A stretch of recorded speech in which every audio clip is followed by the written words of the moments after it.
So I'm on a mission. See if I can get some food from somewhere. Back out on the road. Oh, I'm not happy. This is the place.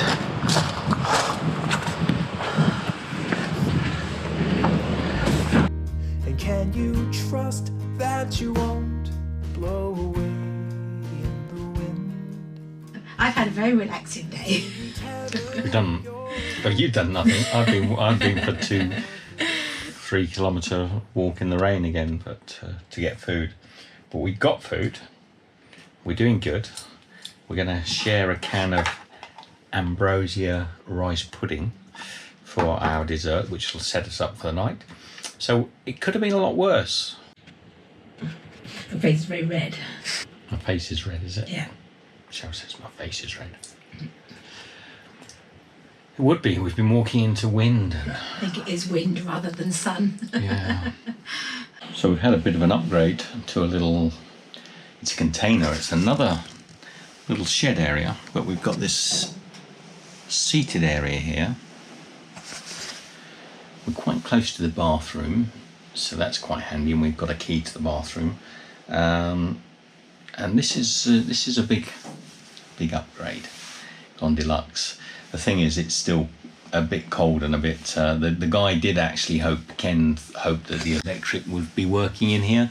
We could have a little heater on, but it's not. There's no electric, and we're not sure why. It would be great if there was electric, because there's microwaves and all sorts in here.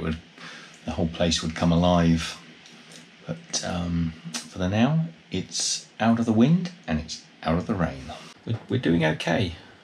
Which it means, because you walked the extra 2Ks to get food, it means we can walk tomorrow.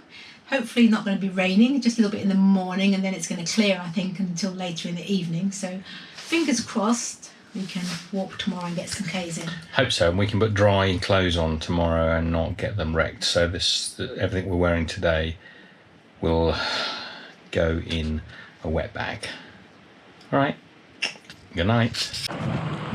So it's the morning of our disastrous wet day. The clouds are, there's even a tiny bit of blue sky there. The clouds are still up, and all the boats are heading out because they've been basically a little bit stranded themselves. Just get across here. Well, it's still a blowy day. I'm going to go and have a warm shower. Good morning, you get to see me at my worst. Look, they've got nice warm, the light's flickering. Let's just see if it settles. You turn the light off for a minute. So you can see, so they've got nice shower blocks. They're not actually that warm because there's no heater on in here, but they do have hot showers and little bathrooms on the lock side if you have the key, which we got from the lockmaster. And you can use these if you have a key to the block or a good lock keeper who lent us one, which was cool. Thank you very much, Ken. Anyway, I'm going to have a nice warm shower, freshen up, first one in a while. So the morning after the storm, Ken's over there getting all lumps of wood and debris out of the lock. Some big pieces of wood you can just see on the side here rocking up. Makes it hard then for the gates to open. Dry clothes. Dry clothes. Kettle's on. Water's coming to a boil. We'll have coffee. It's not sunny. It's a long way from being sunny, but it's not raining. And for the first time in 3 days, we're going to be wearing dry clothes. So we're happy. See you on the road. So a lot of these boats that are coming in now are actually holiday boats. So people are often navigating these for the first time up and down these canals, and they often look quite pensive. Michelle and I have done 2 or 3 of these canal boat holidays, and they're such good fun. If you've never done one, you really should. Possibly one of the most fun holidays we've had. Anyway, this is the spot that we've been for 2 days now, or 2 nights anyway. It was soaked. The temp yesterday was a complete different colour. It was so wet, and it just hasn't stopped raining for 2 days. Today, although the clouds look as black, there is a little tiny patch of blue every now and again. There's a small chance that it won't rain during the daytime today, so we can walk. Our gear was very wet. Our shoes were wet. My shoes are hanging. I'm not going to go and show them now. They're hanging up in the tree, trying to sort of air out. It's been a good stop, this one. Well, it's been a bloody awful couple of days, but Ken over there, the lock keeper, he sort of took kindness upon us and let us use the bathrooms and showers here, and he also let us use a little hut during the daytime yesterday, just to stay out of the wind, because it didn't break at all yesterday. It was just like torrents of rain coming sort of sideways like sheets, so it was never really landing. Wherever you stood, you were being covered. Luckily, because of that, this wall here, you could almost sort of stand out of the rain, but it was still covering the tent. I mean, it was covering everything. It was just super wet. It's one of the trials. One of my subscribers today wrote and said, I can't understand why you wouldn't want to walk and go and see beautiful things like a castle or something like that. You know, you should be making this a pleasure. The walk is a pleasure. It's kind of one of the oddest things, and I guess it's hard for people to understand unless they're doing this walk themselves, what a challenge the Land's End to John O'Groats walk is. I mean, I've not met anyone yet that said, oh, it was easy, you know, it's just an easy walk. It's a challenging walk, and the concept, when I speak to other walkers here, of that you might just sort of take a 15-mile detour just to have a look at something, it doesn't comprehend with walkers, because in order to do that, you know, to go and see somebody's granny in this village, or to go and see a thing, you are then messing up the route. There is not many routes between Land's End and John O'Groats that aren't on motorways and heavy roads and really appalling walking terrain. So consequently, there's many books out there about this, and it's really hard to pick a spot that is moderately comfortable to walk, not like on the A9 where you're going to get yourself potentially killed. Moderately comfortable to walk, but also that isn't sort of up over the top of high mountains and just impractical. So either you're going to allow yourself 6 to 8 months and you're just going to pop and see whatever you want, left, right and centre, which if you've time to do it and you've got the inclination, or you're going to do it the way that everybody does it, which is to try to take the most direct route possible. Now, if you deviate from that 20 miles off, you may then not be able to get back onto the safe route, and you'd have to either completely reroute yourself, because there is no way back to the pathways that you'd have to completely reroute yourself along motorways and A9s and the like, or you stick to the route, or you've got to walk back on yourself another 20 miles every time. And it isn't often 20 miles. People are saying to us to go and see, one guy's asked us to go and see something on the east coast, which isn't 20 miles, it's about 100 miles off of our route. Now, to get back onto the comfortable, because there is no comfortable route from that side to Land's End, we'd have to come the 100 miles back. It's frustrating. Anyway, hello, I've got a little friend. Come here. Oh, hello. Oh, you are a handsome little thing. Hey? Oh, you want me to... Hey. Push. Oh, careful. Very odd. Somebody's little dog, but... Oh,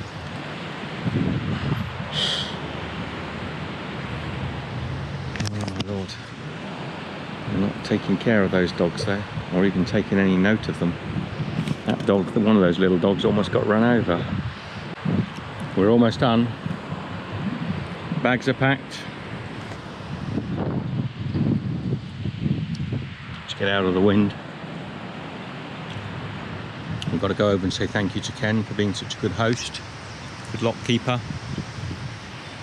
As it says on his sign at the door, your lock keeper today is awesome. The Laggan Loch Cafe, not open. There's very little open. I was going to say wrong time of year, but wrong time of decade perhaps to be walking this. But there's a bit of blue sky. We can only get that to fall above us, between us and the sun. The day will be a beaut. Looks like an Australian flag at the back of that boat, maybe? Maybe some maritime flag I don't recognise. Hasn't got the stars on it. Please. 200, you didn't realise that. Don't you worry, Joe. And the weather's better, it'll be windy, but... Yeah, wind, we can deal with wind. Can I take a little video while we're here? Yes, of course you can. This is Ken, the lovely Ken who saved us. Loch Laggan. Loch Laggan. So if you ever come up this way and you see the lock keeper is awesome. Does it say it's awesome? It says awesome, yeah. That wasn't directed at me, that's my fault. Yeah, but he is awesome. Thank you very much, man. You enjoy the rest of your trip. Bit of sun. It's as rare as a hen's tooth. Sunshine. Sunshine, Scottish sunshine as well. Yeah, well that's very rare. So now we've had a day's rest. We've even had a shower and a wash, which is nice. So Even wash some clothes. Even washed some clothes, which are hanging on my, wet on my backpack. And we've got to get some miles done, catch up. How much more beautiful does it look today? With a little bit of colour in the sky. We camped sort of down beyond those boats just there on the bank.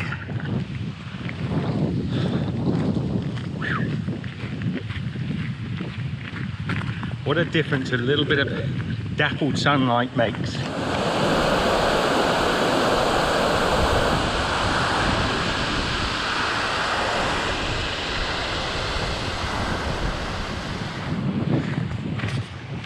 Shower's just done this big hill. It's a big hill. She's done it, I got to do it. Looks nice that way. Haven't got to the top yet. No, I know. I thought I could make it, but didn't quite.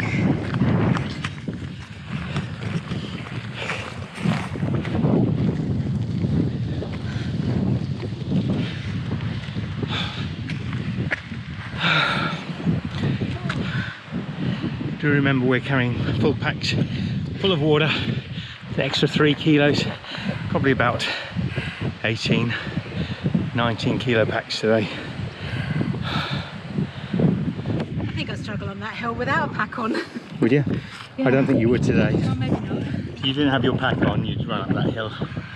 No way we're getting fit. Pretty sure. So, you know, people don't realise that when you're walking along, you see all these wonderful places that haven't been named, haven't been written about, and see how pretty and magnificent they are. You don't always need to go and see a place that's, you know, I don't know what you call it, a visitor's spot where you go and beauty spot, because somebody's been there and written a lovely spiel about it. And this could have had that could have said right up about it.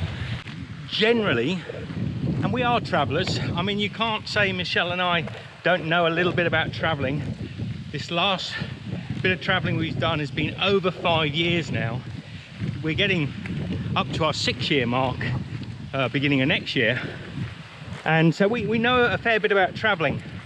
And also the most disappointing places we've ever been have always been the ones on the tourist route, the ones that are marked as the place to see. Well, I'm going to be controversial here. Many years ago, before the internet was all up and about, we went to visit the Hoover Dam. And we were immensely disappointed because we had seen magnificent dams all over our travels that weren't even, we just came around corners and said, wow, look at that. And it wasn't even written about. Yeah, we saw a dam in the Pyrenees some months before that was, nobody was there. It was epic. It was the most gorgeous dam. It was huge and just wonderful. So when we got to the Hoover Dam, which we drove a long way to see, one of the 7 wonders of the world, it was, and we've been there twice since, one of the most disappointing little dams that you'll ever come across. It's nice, I mean, Full of people. full of tourists, cafes selling t-shirts. So I don't think, and I'm addressing this a little bit to you now, Ben, I don't think you realise the beauty that we can see in places that have not been named. The world is not about York Minster Cathedral. Now I know you said, why would you not go out of your way to see this or that? But there aren't things we want to see. We want to walk Land's End to John O'Groats. There's nothing between Land's End and John O'Groats I want to see. Nothing at all. But I do want to see absolutely everything between Land's End and John O'Groats. And to be honest, it's much more fun to stumble across something and go, wow, than to read up about something, see all the pictures and get there with all the other tourists and say, it's okay. And that's why, and I'm feeling a little deflated from your comment this morning, Ben, that is why people who walk Land's End, the Great Glen Lodges, people that walk Land's End to John O'Groats or John O'Groats to Land's End, and many of them have written books about it, don't say, oh, well, we popped into York Minster and we went to Winchester Cathedral and, you know, we went to see the army barracks at so and so. The reason they don't do it is because the walk itself is the challenge. And if you don't understand that, it would be like walking the Camino de Santiago. How many people walk the Camino de Santiago and take in Madrid? Nobody. Nobody takes in Madrid on the Camino de Santiago. Why not? They're in Spain, why shouldn't they? It's beautiful. Well, they're walking the Camino de Santiago. We're entering the Clunes. Michelle just said you wouldn't want to put this sign the other side of that gate so you know where you're going. But we are in the Clunes. And if you look closely, you might see a couple of clunes